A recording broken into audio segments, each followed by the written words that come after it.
On the 8th anniversary of our wedding, my husband really wanted to include my mother-in-law, so he insisted that we invite her. When setting the table, she smiled her sweetest smile, and when I went out to the kitchen, my daughter came running to me and quietly said, "Mommy, Grandma put something in your mug." I was so surprised. I put my mug down and took my mother-in-law's instead.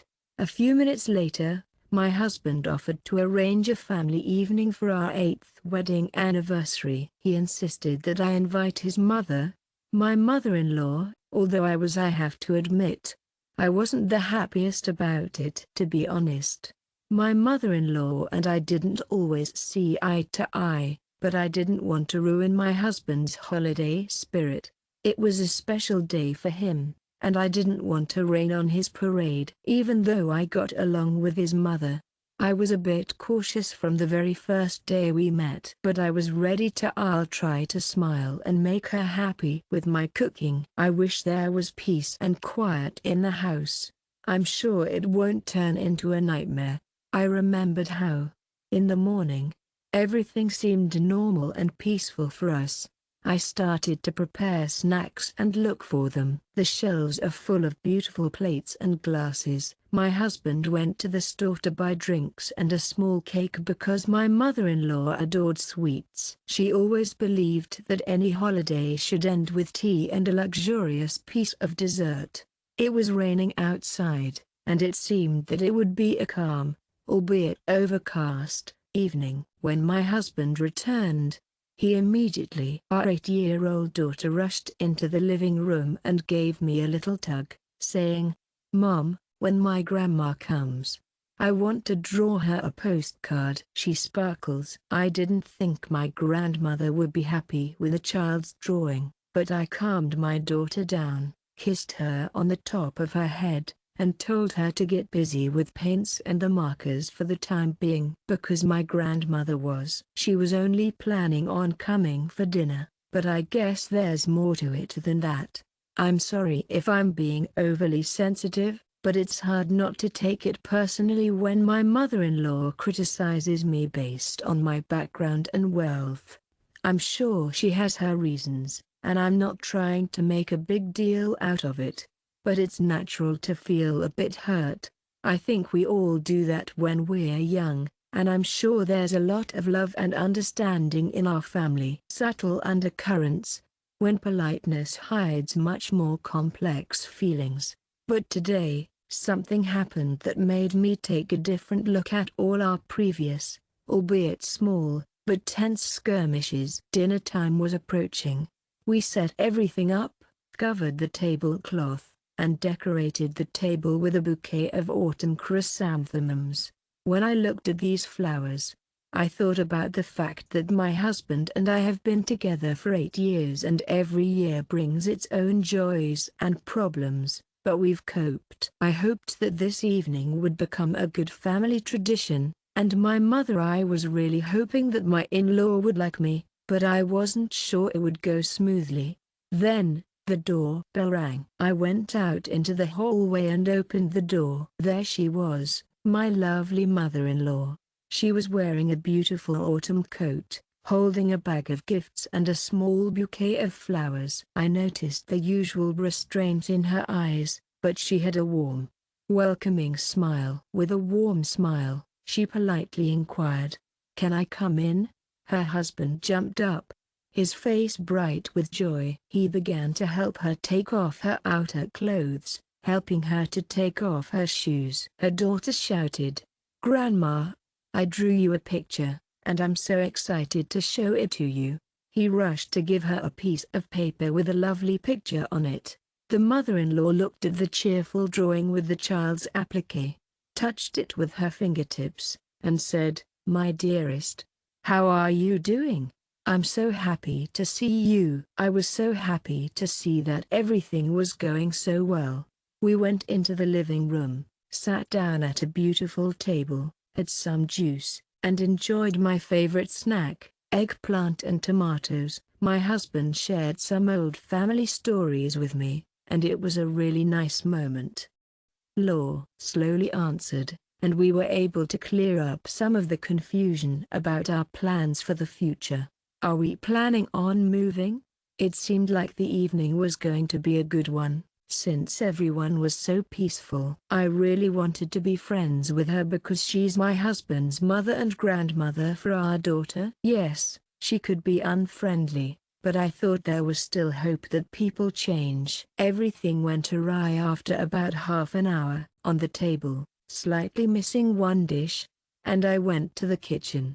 At this point, my mother-in-law volunteered to help me. She pretended that she wanted to take the salad bowl away, but my husband said to her, "Mom, relax. This is a holiday. Let our hostess decide for herself what is convenient for her." In response, the mother-in-law smiled warmly and put it down. I said, "Well, only if you don't need me. I'll sit with my granddaughter." And yet, I noticed that her smile was a little too sweet, as if she was struggling to look nice. I didn't pay much attention. Maybe she really wanted to help. When I was in the kitchen collecting a dish, suddenly my daughter came. She quietly pulled me around the corner, away from the door, and said in a whisper, "Mommy, in your mug, Grandma poured something." I couldn't believe my ears. At first, I thought that my daughter just understood something wrong. Maybe it seemed to her that my mother-in-law was stirring sugar. We had different seasonings on the table: sugar bowl, salt. Sometimes people get confused about where things are, but there was a hint of fright in my daughter's voice. She stared at me with wide eyes and repeated, "I saw her pour something in there when you left with the plates." I got a little cold inside, but not to worry. I told my daughter, "Thank you for saying that. But maybe you thought we were going to figure it out now." I still decided to check it out, though. I left the kitchen, carefully smiling as if nothing had happened. I poured myself a cup of tea from that very bottle, so that my mother-in-law could see that I seemed calmly drinking. But before I did, I took a sip under some pretext, put the mug in front of me, and drew attention to the shade of the drink. I didn't notice anything obviously strange, but I felt a bit of a chill run down my spine, and then, out of the blue, something soluble, imperceptible, or my daughter is not lying after all. A child of 8 years old doesn't think about the fact that their grandma is taking this tea a bit too seriously. I discreetly switched the mugs, pretending to forget to put my mother-in-law's cup, and moved them around. I did everything quickly and smoothly, but I could feel my heart dropping into my heels. I tried to keep moving and talking like nothing had happened. My mother-in-law looked at me for a moment. Her eyes slightly narrowed, and then she smiled and said, "Oh, you're so kind. I was just about to pour my own tea." To which I replied, "Of course, don't be shy." There was a moment when our eyes met, and I had a feeling she might have guessed what I was doing. But if she did, she didn't let on. After a few minutes of my presumed composure, something went wrong. My mother-in-law took this mug and took a sip. I watched her warily, trying to figure out if there would be any reaction, and in general, whether there was something going on with her actions. Rita, my husband, was sitting next to me, talking to my daughter. Everything looked ordinary, but suddenly my mother-in-law put down the mug, changed her expression, and asked, "Honey, I felt a strange taste in my blood." My veins felt frozen, and I wasn't sure how to respond. My husband looked at me with a hint of confusion, and I shrugged, trying to figure out what to say. The taste was unusual, and I decided to get a new one. I mentioned it to my mother-in-law, who held the mug and looked at the drink as if she had found a venomous snake in it. Then she took another sip and winced again. I thought to myself, what is going on? Why is it so bitter? My husband asked, concerned, if everything was okay. My mother-in-law looked at him, and then she looked at me. She said, yes, everything is fine. And this tea is bitter to me. I offered to add sugar, but she refused. She said that she would not drink it now, but she would let it cool down a little. It seems that the situation calmed down a little, but I was still a little uneasy. If it really was tea, was it something dangerous? Unless she drank it, and maybe she wanted to check my reaction to make sure that I noticed. In general, I felt uneasy. I thought that either my daughter had messed up something, or my mother had. I'm so excited to tell you about this. Law accidentally spilled some of the nasty muck on her lovely mug. If the second one is generally scary, just imagine if my dear mother-in-law decided to poison me. But why would she? My husband told me that they have their own savings. She still lives alone and doesn't seem to need anything. I tried to find and I had an explanation in my mind, but I could feel the panic growing. I knew it was impossible to behave as if everything was normal, so I tried to quickly distract everyone's attention. I offered to try a new dish, juice. I noticed my mother-in-law looking at me at the same time. I could feel the goosebumps starting to run through my skin from her look. At some point, I started to feel a bit sick, so I went out into the hallway to take a few deep breaths. I was hoping that I could get away from this paranoia for a while. When I returned to the table, I tried to distract myself by talking. My husband suggested that we move to the living room on the sofa, away from the table, and my mother-in-law agreed to turn on the TV. We started the evening with some light background music and my daughter's postcard. We found a comfortable spot on some soft pillows, and the atmosphere seemed to relax a bit. But I could still feel the tension between me and my mother-in-law. Sometimes, she gave me a look that showed either confusion or frustration. I was sitting there, totally nervous. After a while, my mother-in-law said she needed to go to the bathroom. I nodded silently, indicating the direction. Then, my daughter felt the tension in the room and came up to me, asking in a whisper, "Mom, and that my grandmother is bad?" I just shook my head, trying to change the subject. I felt a bit uneasy. Out of the blue, my daughter really noticed something strange about my grandmother. Did my imagination play such a cruel trick on this poor child? But the story, with its bitter taste, is also a fact. I decided that I could no longer do nothing. I looked at my husband on the phone at work. I went to the kitchen, where the mugs were still standing, and carefully examined my old cup, which I was swapping places with my mother-in-law. There was just a tiny bit of liquid left in it. I didn't smell anything special, but I decided to bring the mug to the window and take a closer look. Suddenly, I could see little particles of something. It looked like there was a faint ring of sediment at the bottom. It could be the rest of the tea, or maybe its soluble vitamins. If someone wanted to mix something in my tea, oh, gosh, that would be so hard. Do you think my mother-in-law could go to this? I started thinking about whether my mother-in-law and I had some pretty serious disagreements in the past. We had our fair share of disagreements, but we were always able to sort things out. Sometimes we had differences of opinion on small things, like how to raise a daughter or how to spend money, or where to go on vacation. But we would never reach the point of poisoning each other. I really got to thinking about the story about the scheming mother-in-law because my daughter was clearly scared. I decided that I should hide this mug for a little while so that I could check the tea later if I needed to. I carefully poured the rest of the tea into the sink but left the mug where it was. After a while, I destroyed it. My mother-in-law came back to the table, looked at me with a strange expression, and said, "Daughter-in-law, I'm sorry if I offended you." I didn't mean to say that. I was just surprised by your words. Why would I be afraid of you? I love you. She smiled in a way that was a little unusual, and I thought you might have some reason to be a little cautious around me. You've been acting a bit strange today. I tried to think of something quickly and said, I just have a little headache. Maybe the weather is affecting me. I'm sorry if I look distracted. She nodded and said, I understand. Take care of yourself. And yet, in her voice, I felt a prickly mockery. Inside, I had a mature decision. I need to find out the truth. But I can't say anything to anyone yet, even to my husband.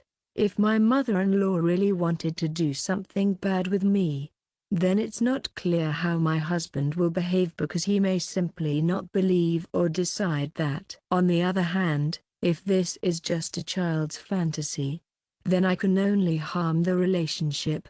I should have waited for the right moment to talk to my husband alone and ask him to help me figure out the evening. In the meantime, my mother-in-law and my husband continued to talk about some family stories related to my paternal uncle. I tried to turn on, but I couldn't concentrate. Questions were spinning in my head, and then, out of the blue, something else really bad might happen. What if the mother-in-law figures out that this is her mug and decides to do something about it? Maybe she'll notice that the tea she didn't like before is even worse now, and she'll be even more careful. I smiled nervously, then tried to distract myself. When it was time to cut the cake, I got up and went to the kitchen to prepare dessert plates. My mother-in-law, ever so kind, offered to help me for the second time. I tried to refuse politely, but she insisted and followed me. Standing next to the kitchen table where the cake was lying, she suddenly said softly, almost in a whisper, Sweetie, why are you so tense? It's your holiday, your 8th anniversary. Everything should be happy. I turned and saw that she was watching me with a mysterious squint. Yes, no, I'm just worried. I hope everything will be fine today. After all, this is not every day that we celebrate such occasions, I answered, trying to keep calm. She nodded and added, I totally get it. It's been so long since you and my son started out together. Time just flies by, doesn't it? But when I started thinking about his future marriage, I couldn't hold back. Oh, I heard you were hoping for a more stable situation for a bride from a family with their own business. Here, the mother-in-law didn't deny it. He just smiled with a slightly sad expression. I wanted the best for my only son, but sometimes it seems like we're not always on the same page. He seemed happy, and I should be happy for him. At the moment, it seemed like she was looking for contact, even if it was a bit unusual. But then I remembered what we were doing in the kitchen. I looked at her hands. Was she going to add something to the cake? No. Her hands were clean. She was just holding the pot holder that held the plate. I felt a bit uneasy, so I cut the cake into pieces and put my glasses on a plate. My in-law didn't do anything fishy. They just stood there and watched me do everything. I started to worry, wondering if the child really understood something was wrong. But how could that explain the strange taste in the tea, and her odd comment about the taste? We went back with the cake to the guests, and everyone enjoyed their tea, which was made with fresh leaves and clean dishes. No one else seemed to mind the strange taste. For a moment, I thought everything was going to be okay. But then, my mother-in-law looked away from the cake and said something that made me realize something was wrong. Let's have a heart-to-heart talk, dear. I feel like things aren't as perfect as you're making them out to be. My husband tried to laugh it off. They say that talking is the best medicine. We have plenty of that. It's better to be happy and not have serious conversations. But, my mother and I'm not sure if I'm doing this right. But I feel like I need to say something. I've been thinking about it a lot. And I want to be clear. I held my breath for a moment. It seemed like she wanted to start a difficult conversation. My daughter was sitting next to me, and she seemed nervous, so she decided to go for a walk in her room so she wouldn't have to listen to us. My husband asked her to take a pill to help her relax. So, we were left with the three of us. Me, my husband, and my mother. I am so excited to tell you about this. My mother-in-law and I were having a nice, quiet conversation in the living room. We were enjoying the cake, but it was almost untouched. The only sound was the patter of raindrops on the glass. My mother-in-law looked at her husband, then at me, and began to talk about how she had initially doubted our marriage. She said that she had thought I might not be a good wife and mother. She told me, "We've been going through some changes lately. We're not as stable as we'd like to be, and we've been moving around quite a bit. My daughter is such a sweetheart, and she really misses her dad. He's always traveling for work, so she ends up spending a lot of time with me. I know my husband is doing his best, and he's been trying to make us feel better by telling us that everything's under control. But then, out of the blue, she looked at me and said, 'You sometimes seem a bit secretive and don't say what's on your mind. I also noticed that you don't like me. I'm sorry if I'm coming across as someone who wants to ruin your marriage.' I tried to counter by saying that I love communicating and I love her son, but in my heart, I was feeling a bit indignant. Is it really this way? Am I trying to justify his behavior and hostility towards me? The conversation threatened to escalate into a scandal, but my husband hinted that we should wait and decide everything another time. The mother-in-law frowned and said, 'As you wish,' she said, her voice gentle and reassuring, and she went on eating her cake. I could see that her hands were shaking, and I felt for her. Maybe she was also on the verge of an emotional breakdown. Another hour passed, and we talked about various things, but the main conflict remained unresolved. It lingered in the air, creating a palpable tension in the room. I couldn't help but glance at my mother-in-law, wondering if she might try to stir things up again, but she was so calm, and I thought it would be better to wait with the accusations. There wasn't any direct evidence, and I didn't want to cause any drama. My husband kindly offered her some water. I felt a shiver run through me. Was she starting to feel the consequences of her own surprise, which was meant for me? Or was it just a nervous reaction to an argument? I didn't want to hurt her, no matter how angry I was. But it was hard to feel sorry for her because, in my heart, I suspected she was trying to wash her face with cold water and rest. We were left alone with her husband, and I could no longer hide my anxiety. "You're not a deputy, are you? Do you think Mom is acting weird?" He gave a little shrug. "Yes, she has always been a bit sensitive. Sometimes she gets worried, sometimes she just reacts to the weather.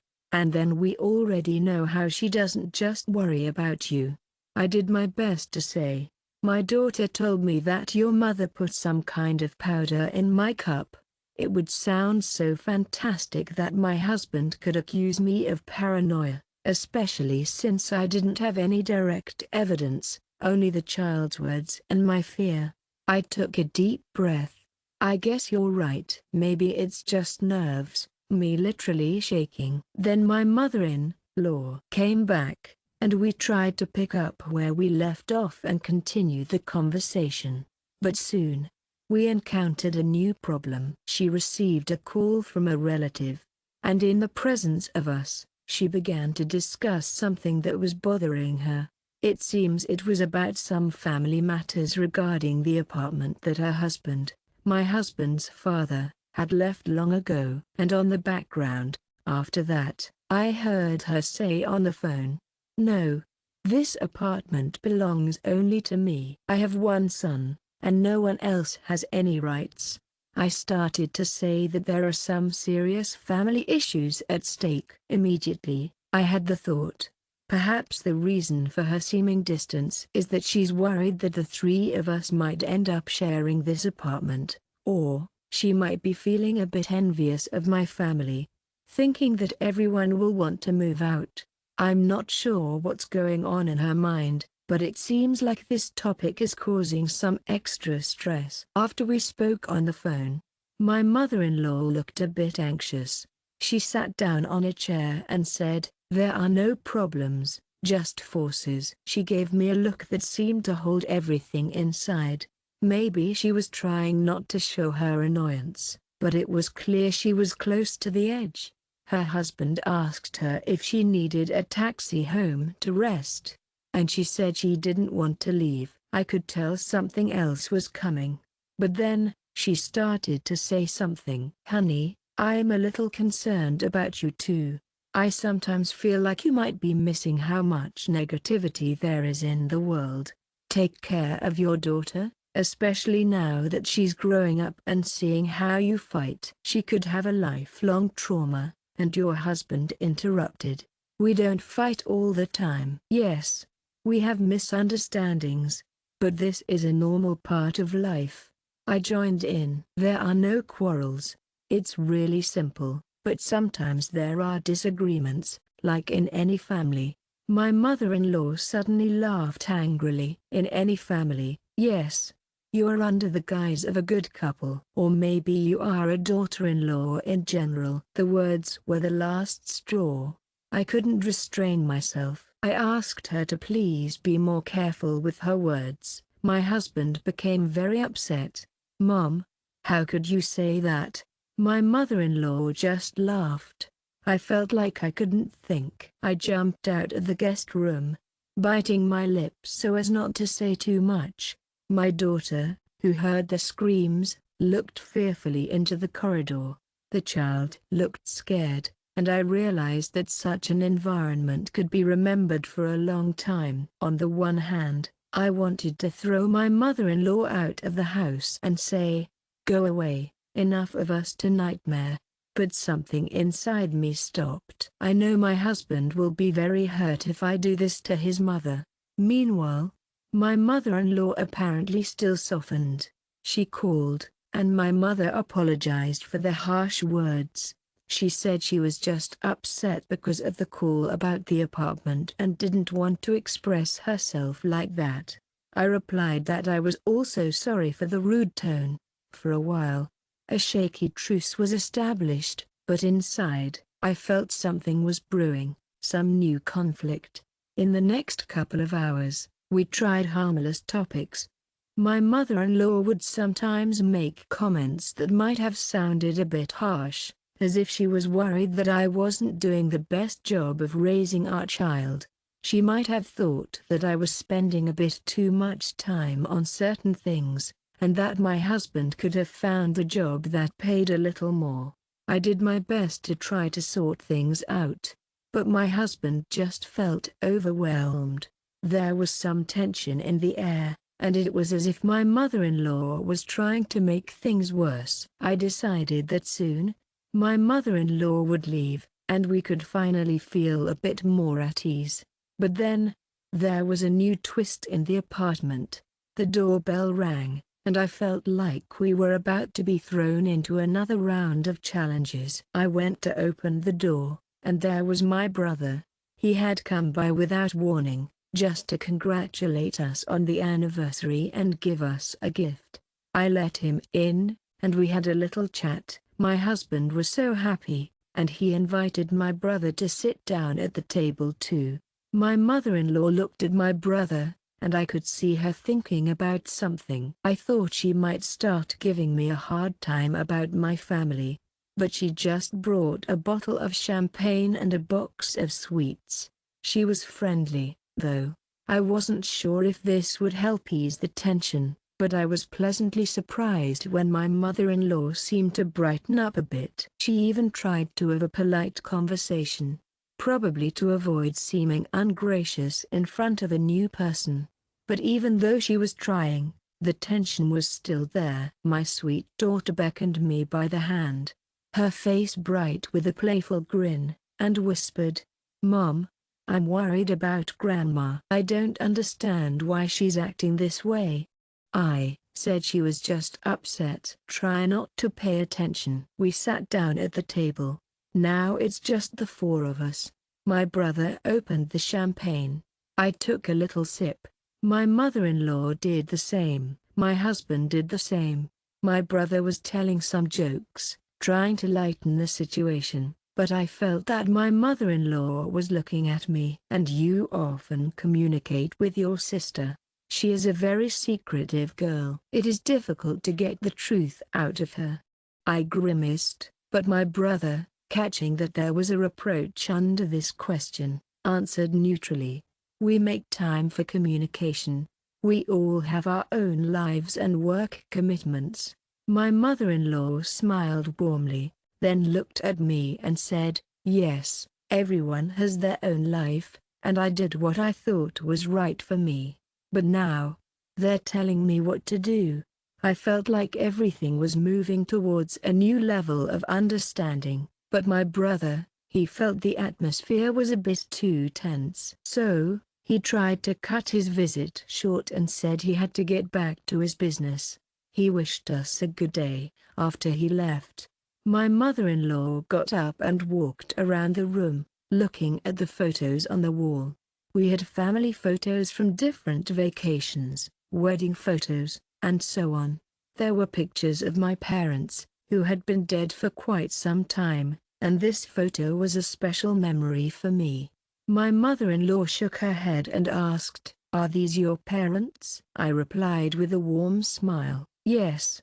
This is the last photo with me before their illness." She didn't say anything, just sighed heavily. At some point, I thought that she wanted to express sympathy, but she was nervous.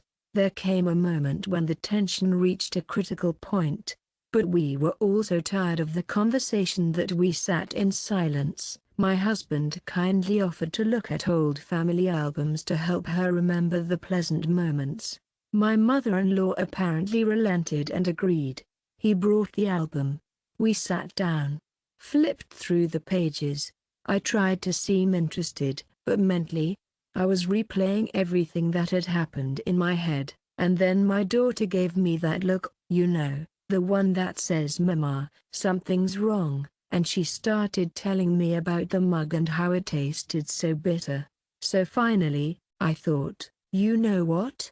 I'm gonna tell my husband. "Honey, I need to talk to you about something important. Would you mind if we step out for a minute?" With a nod of his head, we asked our dear mother-in-law to wait in the living room while we went into the kitchen. We closed the door and I said, "It seems to me that your mother put something in my tea." My sweet daughter saw how she did it. Her husband gaped, clearly taken aback. He must have thought it was some kind of wildness, right? "Are you serious?" Maybe the child thought I explained that my daughter was very scared, and that the fact that my mother-in-law spoke about the bitter taste indicates something. He began to justify her. "Listen, my mother is a tough woman, but she won't do anything like that. It's absurd. You know, my daughter could have confused sugar and some jar of herbs." I was clenching my fists. I feel like he won't believe me. "Okay," I said, "then please explain why it happened with my mug." "Why did she ask me if I was afraid of her?" Her husband spread his hands. "Maybe she's just having a hard time. She's nervous, but there's no need to poison you. You're going too far. If she wanted to hurt you, she wouldn't do it." It was in the presence of my granddaughter that I felt that he was not ready to accept my story as the truth. "Maybe it's just as well. If we start a scandal now, everything will only get worse." I said, "Hey, let's put this topic on hold for now, okay? But let's be more careful, okay? I don't want anything to happen to my sweet daughter." My husband agreed and asked me to calm down and return to the living room without unnecessary suspicion. I nodded, realizing that further disassembly is unlikely to go smoothly. We returned to the living room. My mother-in-law, Laura, was sitting, happily digging in the album, taking out some old photos with his young spouse and my husband's father, and quietly recalling how they met. I sat down next to him, trying to look friendly. My husband also sat down and began to discuss how small he was in this photo. How they then lived with my mother in another city. For a while, it seemed that we were immersed in memories. I saw that my mother-in-law relaxed a little. And do you remember how, in that year, we were a bit short on cash, but we still found a way to make it to the sea? I said that I would never forgive myself if my son didn't get to see the sea at least once in his life. He smiled warmly, and I felt a surge of affection. For a moment, I had the feeling that maybe my mother-in-law wasn't as much of a I had imagined the monster to be something else. But maybe that was just me. After all, we had a lot of time to think about the past and maybe even get a little confused. We spent a lot of time listening to the album, remembering relatives who were no longer with us. It was funny, but I even relaxed and caught myself thinking that But then, my mother-in-law raised her head, looked at me, and said, "I can't help but wonder if my granddaughter will remember me when she grows up, or if she might also be turned against me." I let her know that no one was planning on turning her against her. She gave a little smile and raised her eyebrow, her eyes showing she was just a little unsure. "You're sure about that?" I said. "Of course, because she loves you. She runs after you all the time, and you think that we are your enemies." My mother-in-law wanted to say something else, but then her phone rang. She picked up the phone and started talking, walking away to the window. While she was busy talking, I found a moment to ask my daughter about what she saw. But my daughter has already managed to forget the details. She poured something out there, but I definitely saw something. The baby was mumbling. Maybe it was some kind of grass. I was afraid it was some kind of muck. I calmed her down by promising that everything would be fine and asked her not to tell anyone else, especially my grandmother. She nodded. My mother-in-law ended the conversation, threw out a sharp phrase like, "Everyone only has problems on their mind," and returned to us. I thought it was time for us to finish this visit and maybe persuade her to go home because it was already quite late. But my mother-in-law herself was in no hurry. She suggested it. "Mom, you should rest. I'm worried about you." She gave a little smile and said, "Oh, I already thought so, but it looks like the rain has stopped. I'm sorry, but I'm afraid you won't be able to call a taxi. And my house is cold. The heating hasn't turned on yet, and I have a cold. Maybe I'll spend the night with you." This idea scared me, but I said out loud, "Oh, absolutely. If it's more convenient for you." "Of course." The husband agreed, and then she said, "But you know, sweetie, sometimes I get up at night and need water. It'll be a bit of a hassle for me to stay without an office where it's quiet and calm. Maybe I'll lie down in my daughter's room." I'm not sure how to react to this. My daughter used to sleep at home. Her sofa is a bit snug, and the thought of her mother-in-law spending the night next to the baby was a bit unsettling. My husband was worried about it. "Mom, it's nothing serious. It's a normal place for two, and you don't want to be alone." My mother-in-law just gave me a little shrug. "Well, maybe I'll settle down somehow. If it doesn't hurt my daughter." I could tell that her tone was a bit sharp, as if she wanted to say something more. "I don't care, honey. The main thing is that you were not happy." I decided it would be better not to argue, so I said I'd prepare her bedding on the guest sofa, and I did. I went to the pantry, got a blanket, a pillow, clean underwear, and my mother-in-law followed me. She wanted to see where she would sleep, and she looked calm, although everything was bubbling inside. When everything was ready, the moment came when my daughter went to brush her teeth. My husband said he would also go to the shower, so I stayed with my mother-in-law. She was by herself in the living room. She plopped down on the sofa and looked at me. Then, out of the blue, she said, Hey, I wanted to tell you something at the start of the night. You've been so busy suspecting me that you might not have had a chance to understand. It seems like you're always looking at me like I'm the one causing problems. I'm trying to be more open with you." Vi asked excitedly. "What did you want to say?" But my mother-in-law shook her head.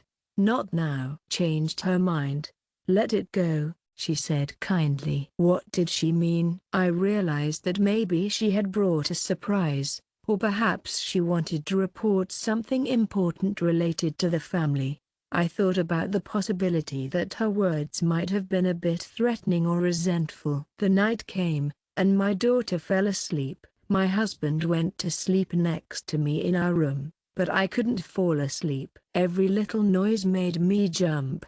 As if my mother-in-law was about to enter our room, open the door, and say something. "Honey, why are you following me all the time?" But she didn't come in. I looked at my husband and thought about whether it would be okay to talk to him again about the poison. But he was tired, he had to work early in the morning, and I felt sorry for him. Somehow, after I dozed off, I had a disturbing dream that my mother-in-law. I was startled by a sharp pain in my back one night. My husband was peacefully breathing in his sleep, and the living room was quiet. Curious, I ventured to see what was happening. I quietly exited the room, made my way down the hall, and peeked into my mother-in-law's room. I was sleeping on the sofa, and I think she really fell asleep covered with a blanket. I calmed down a little and decided to. As soon as my head touched the pillow, I was tired, and I fell into a deep, dreamless sleep. In the morning, I woke up to the sounds of dishes in the apartment. It turned out that my mother had been up and about during the night, getting things ready for the day. My dear-in-law is such a lovely person. She is always so kind and helpful, and she always gets up early to be in the kitchen cooking something delicious. When I came in, she was putting a saucepan on the table with something like oatmeal in it. I wanted to make breakfast for my granddaughter to show that the grandmother is caring. Like these words sounded kinder, but her tone was distant. I didn't say anything, just thanked her for her efforts. My daughter woke up, ran to the kitchen, and looked surprised at her grandmother, who suddenly said with a smile, "Please, sit down and let me feed you," she said kindly. I looked at the porridge. Usually, it smelled unremarkable, but something about it made me nervous. And suddenly, my mother-in-law mixed something in there, but she's a kind woman. She wouldn't take such a risk with her own granddaughter knowing that I couldn't make a scene right now and take away the porridge. I just carefully checked everything before letting my daughter eat. Everything seemed fine. My sweet husband soon woke up and came out. He kissed me and looked at me cautiously. I asked. My mother shared how she slept, saying it wasn't bad but that it would be better. Of course, in her own bed. During breakfast, we did our best to act like a typical family, though there were unspoken feelings in the air. After that, my mother-in-law thanked me quietly for the night and said she had things to do. I had to go home, and so did she. There was so much left unsaid. My sweet husband was kind enough to volunteer to take her in the car. Before leaving, she came up to me as if she wanted to say something, but in the end, she didn't say anything. She just sighed heavily, then turned to her daughter, gave her a kiss on the forehead, and left, stroking her head. My daughter was a little puzzled when my husband returned. I asked on the way, and he said that my mother was silent. She only mentioned that we were too careless about family traditions and left for myself. I decided that maybe everything would subside on its own, but events began to develop unpredictably. After a couple of days, a woman called and introduced herself as a distant relative of her mother. My lovely in-laws started asking me about our lives. and I was so happy to share all the details with them. I was surprised to hear that we might be moving out of my mother-in-law's apartment. I don't know where these rumors came from, but I'm worried that my mother-in-law is upset about something. She said that her mother-in-law complained to us that we were ready for anything for the sake of her housing. I'm worried that my mother-in-law is afraid of losing her property.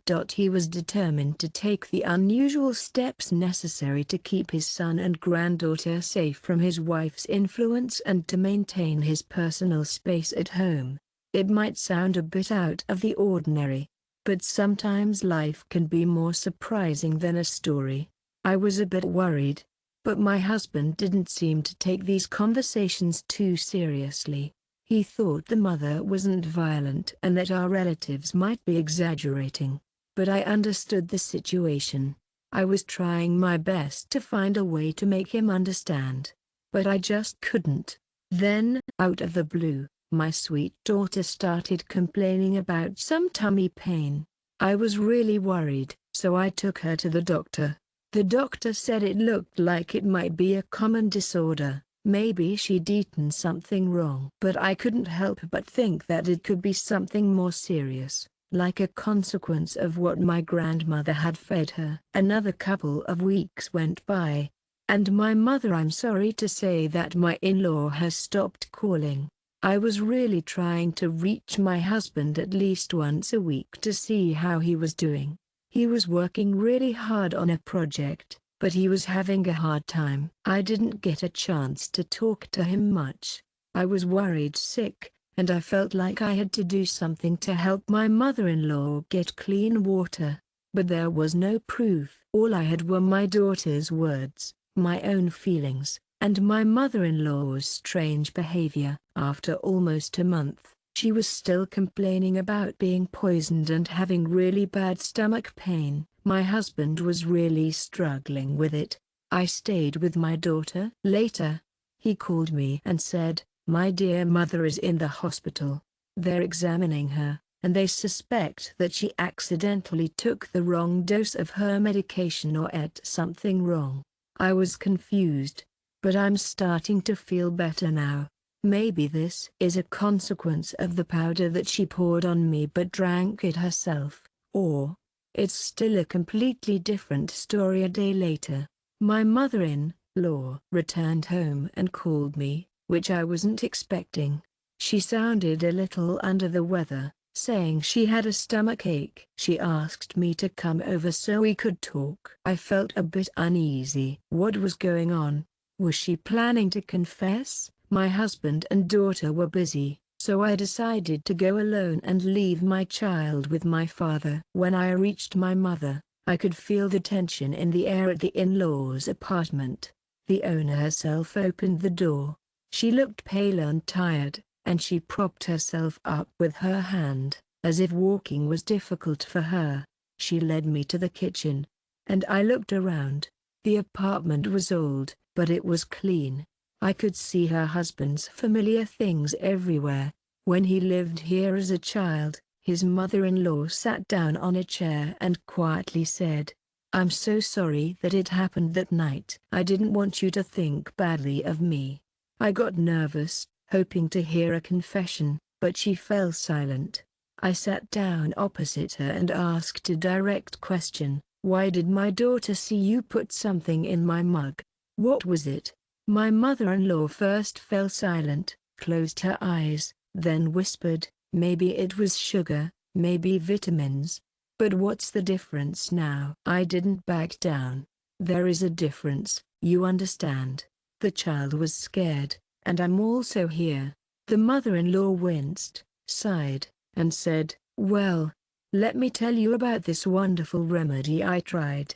His friends recommended it, saying that if you take a small dose once a day, it'll boost your energy and make you feel great." I thought, why not? Let's give it a shot and see what happens.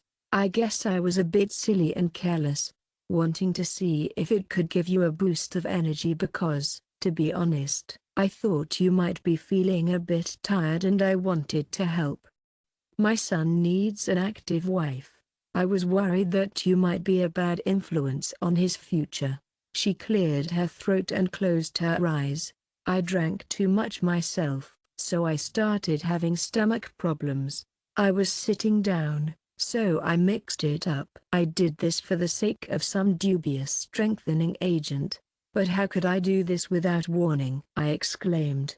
My dear, this is a bit much. Why did you decide to take such a big risk with my health? My mother-in-law lifted her voice slightly. I didn't mean to poison you, but to make you stronger. I know it sounds strange, but I really didn't know what would happen.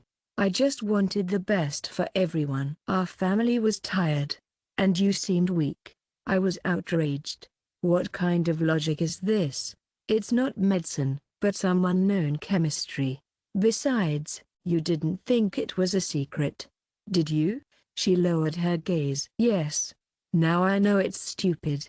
I'm very sorry. I was overwhelmed with conflicting feelings. On the one hand, I didn't mean to kill or seriously harm you.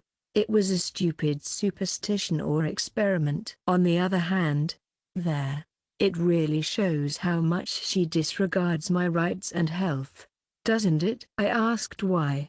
Then, did you talk about a strange taste when you yourself took a sip from my mug? She shook her head because I expected that the taste would be like this. This product is bitter, I thought, and I mixed too much. In the end, I drank so as not to arouse suspicion. I decided to continue playing as if nothing terrible was happening. From what I heard, my hair stood on end. So she understood what she was doing. Probably stomach problems, the result of an overdose. Finally, my mother, my husband's mom, said, "Please forgive me. I'm a human being, and sometimes I don't know what I'm doing." After my husband passed away, I became very worried about my son. I want everything to be perfect in his life. I understand that this might be pushing him away, but I'm asking you to please don't ruin the relationship completely. I understand that you can hate me, but I'm asking you to please believe me when I say that I'm trying my best to be the best parent I can be. I didn't have the goal secretly, but I had a silly idea, and now I've paid for it with my own health. It was hard to confess, and I didn't know what to say. Yes, it's her fault, but she's apologized, and I'm working on forgiving her. Then I remembered her words about the inheritance we allegedly claim from her apartment, or it's all in general from another opera. I decided to ask, do you think that we want to take something away from you, or that I'm not a good wife? She spread her hands. I don't know. I've heard a lot from distant relatives. They gossip that, since you don't have much money, you can covet my housing. Maybe I really believed this rumor, and you didn't think about it. I'm sorry if it's unfair. I looked at her and understood. This is an elderly woman who has a lot of fears and resentments that she's carried with her for years. She has a knack for hurting others, though not physically, but through her words. She's also a victim of her own complexities and fears, but that doesn't make what she did any less wrong.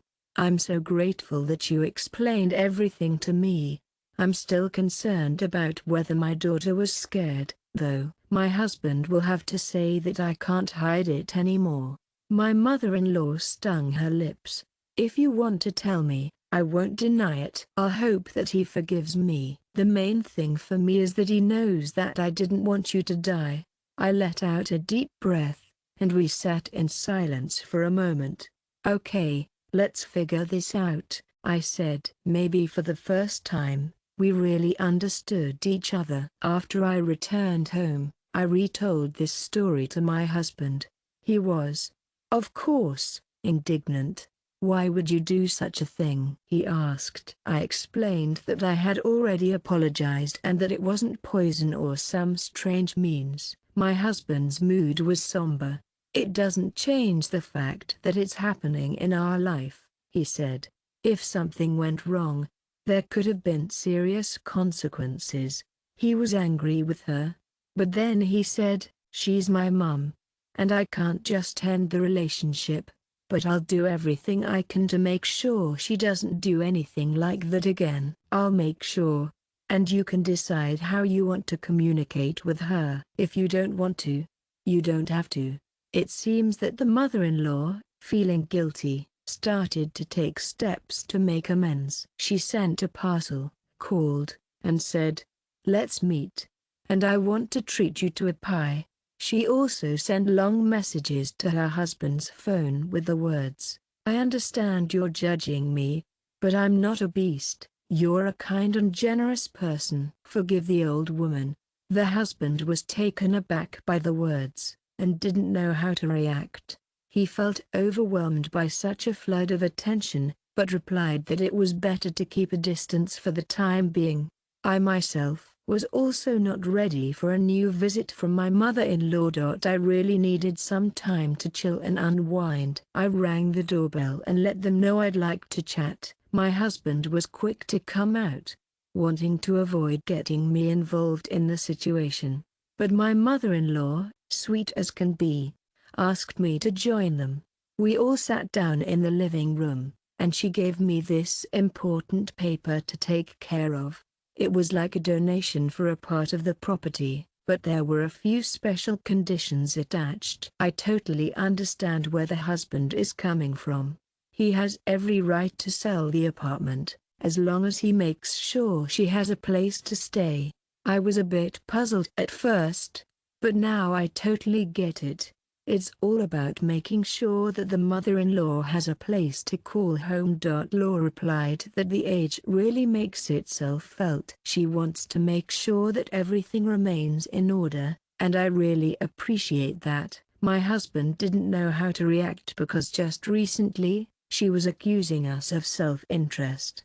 But now, she's offering to draw up papers.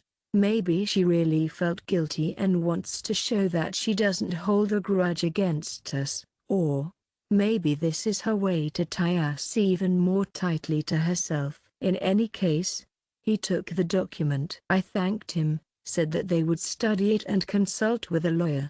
My mother-in-law nodded, then looked at me as if to say, "You see, I'm not the enemy." But after this meeting, there was still a little bit of uncertainty, and I couldn't shake the memory of the evening we were celebrating my daughter's anniversary. She mentioned that my grandmother had added something to the food, but I knew it wasn't a prank.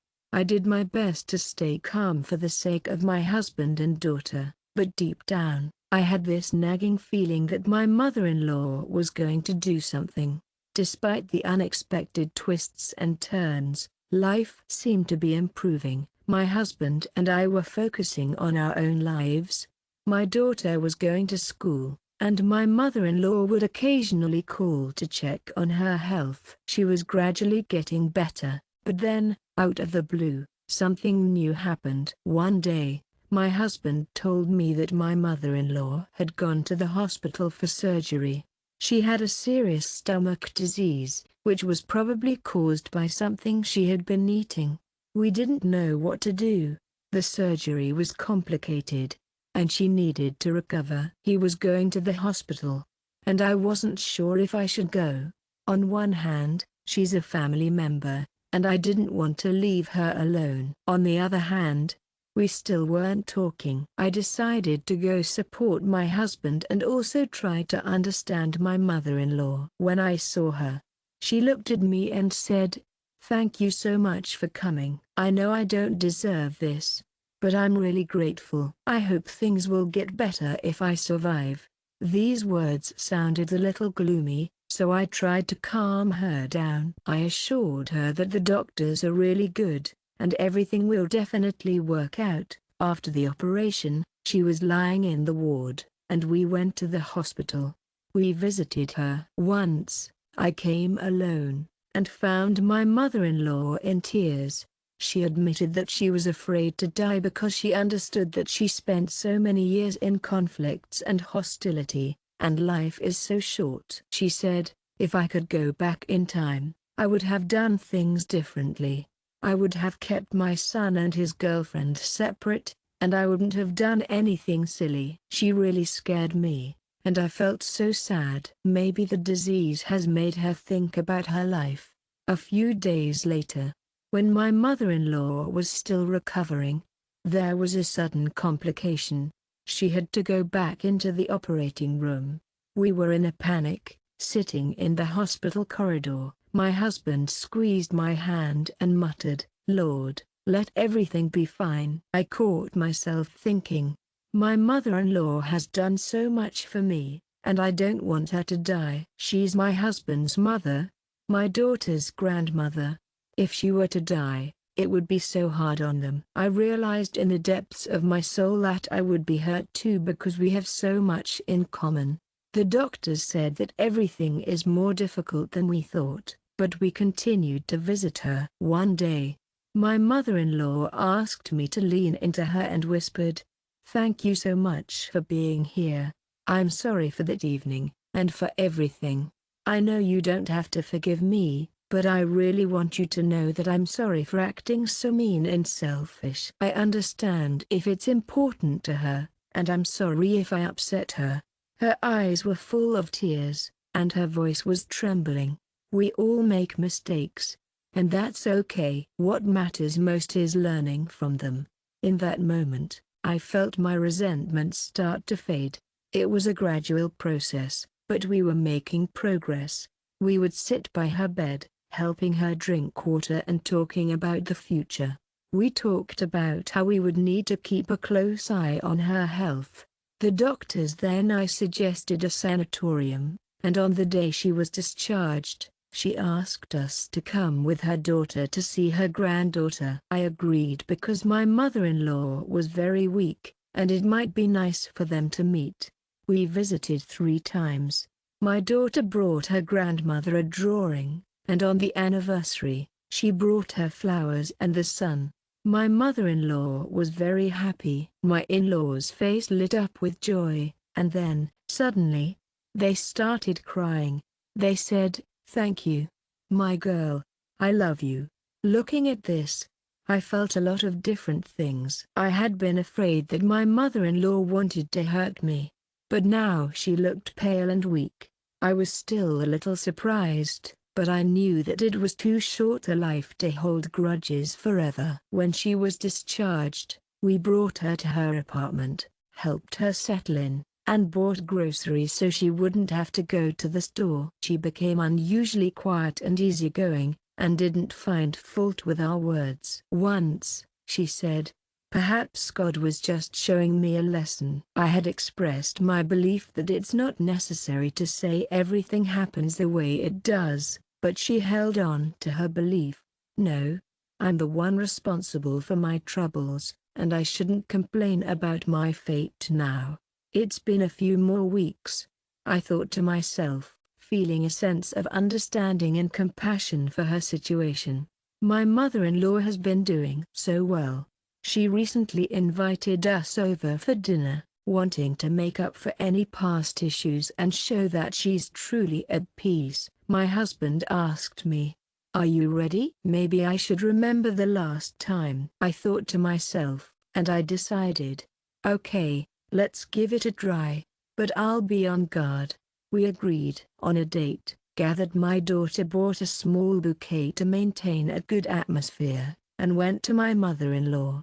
When we entered, I felt that the house smelled of medicines, but in general, there was order. My mother-in-law tried to make a modest table, soup, salads, pie, and no strange drinks. My daughter walked around the rooms looking at everything, and my husband helped serve. I sat down and thought that life sometimes takes sharp turns. Until recently, I wondered if my mother-in-law was poisoning me. And now, we are sitting at her house, wishing for a speedy recovery. Lenia, during dinner, her mother-in-law said that she was going to sell her old Dacia because she no longer had the strength for it, and the plot was abandoned. She said that the money raised from the sale will be given to her granddaughter's education. Our daughter's husband was a bit puzzled and said, "Mom, I'm a little confused. Why did you decide to do this so suddenly?" She gave a little shrug, And why should I carry this load if it's already difficult for me to work in the garden? Let my granddaughter get everything that will be useful to her in the future. I saw that she was changing. Before, I was always afraid that we would take her property. But now she offers it. It made me feel sorry for her. She probably really realized the mistakes I felt. I was afraid that my mother-in-law might suddenly return to her former self, but she kept a low profile. I'm sure you could say something like, after all, this is already a happy ending. Everything has improved, and I would think so. But then, there was another turn of events. When we were about to leave, the mother-in-law asked. I felt a bit uneasy when I heard the words from T, but I didn't want to seem rude, so I agreed. My husband poured tea for everyone, and at that moment, I saw that my mother-in-law had taken out a jar of honey and was putting it to my mug as if she wanted to put a spoon in it. I jumped back a little, and she said with a smile that looked a bit bitter, "Don't be afraid, honey. I promise I won't put anything in it again." Tears glistened in her eyes. I lowered my eyes, realizing that my disbelief was obvious, but I let her put the honey in my tea. I took a sip, and it tasted like ordinary tea with honey, without bitterness or trickiness. Leaving, I was still confused. Yes, it looked like she sincerely repented, but would I be able to forget that horror? And then my husband said something in my ear. "Let's try to start all over again," she promised.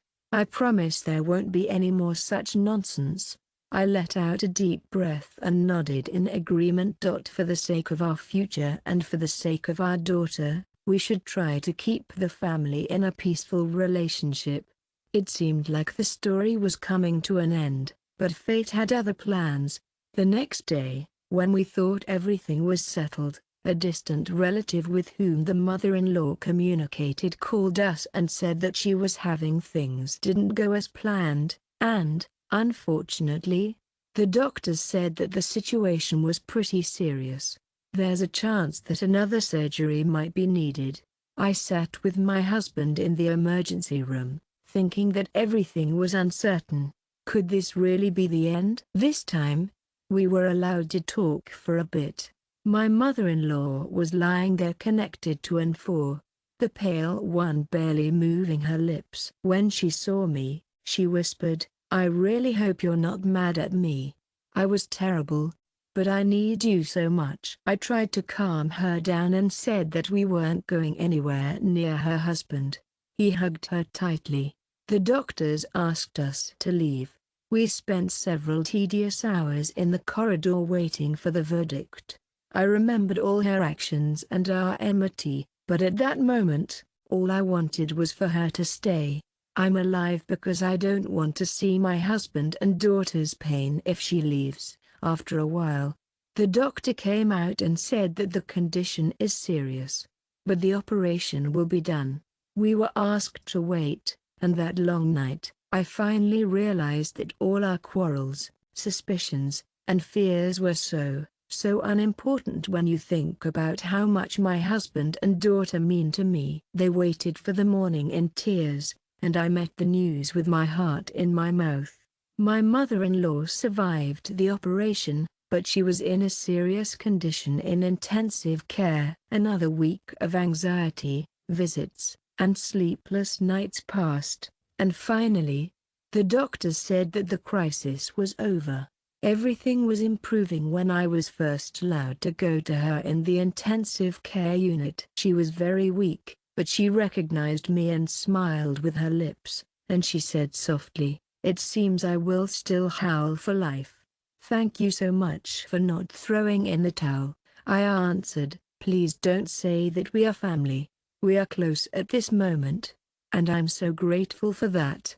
I'm not concerned about what she did in the past. The main thing is that we are fighting together." Then, my mother-in-law was on the mend. She slowly began to crawl out of the abyss of illness. My husband, daughter, and I visited her.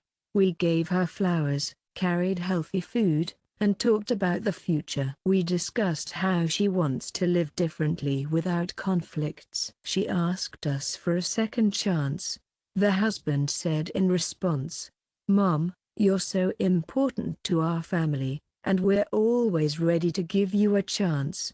But please, don't do more things like that on our anniversary, okay?" She nodded, her eyes welling up with tears. We went through a really tough time, thinking we might have been poisoned or that we had a terrible disease, but in the end, we realized how important it is to forgive. Life can be fragile, can't it? Sometimes, the actions of loved ones might seem a bit misguided, but maybe there are some fears, complexes, or superstitions that we're not aware of. This doesn't take away from our feelings of guilt, but it does help us understand. I've come to see that my mother-in-law wasn't a monster, but someone who was a bit out of control. It was because of that situation that the family began to talk about frank topics, and the mother-in-law's illness forced us to rally. In the end, now she lives in her apartment, and we visit her and help her. Although there is a bitter taste of memories, I no longer hold a stone in my bosom. We set conditions. My dear mother-in-law is a very independent person. She doesn't need any help from anyone. Law promised me that there would be no more experiments like that, and I promised not to see her as an enemy. Maybe one day, we'll really become a normal family, free from secret fear and anger. When people ask me why we didn't push her away right away, I say that family is a subtle thing. It was a nightmare. And I don't say that everyone should ignore such dangerous actions. But in our history, it was a lesson that brought us closer together, even if it might seem a little strange. My daughter has grown up, and she doesn't remember many times when her grandmother put something in her mother's cup. Children's memory can preserve the memory that people can change at a crucial moment if they are given a chance. So, looking back, I see a long way of our suffering, fears, misunderstandings, and resentments. But today's reality says, we're still together. And even if, deep down, I'm a bit worried that my mother, and I'm sure you'll agree that the law can be unpredictable. When you're faced with a deadly danger, all small enmities fade away. The main thing is life itself and love in the family. Because we almost lost her, we realized how much she is dear. Yes, the 8th anniversary of our wedding turned out to be. It wasn't easy, and there were moments when it felt scary. There was a lot of suspicion, too. But she was the one who started a chain of events that turned our relationship to each other upside down. I'm happy to say that I've forgiven her and I'm ready to move on. I'm excited to see what will happen next time. Maybe this shakeup will give us the chance to. I'm so glad you're here, Lie Barb out.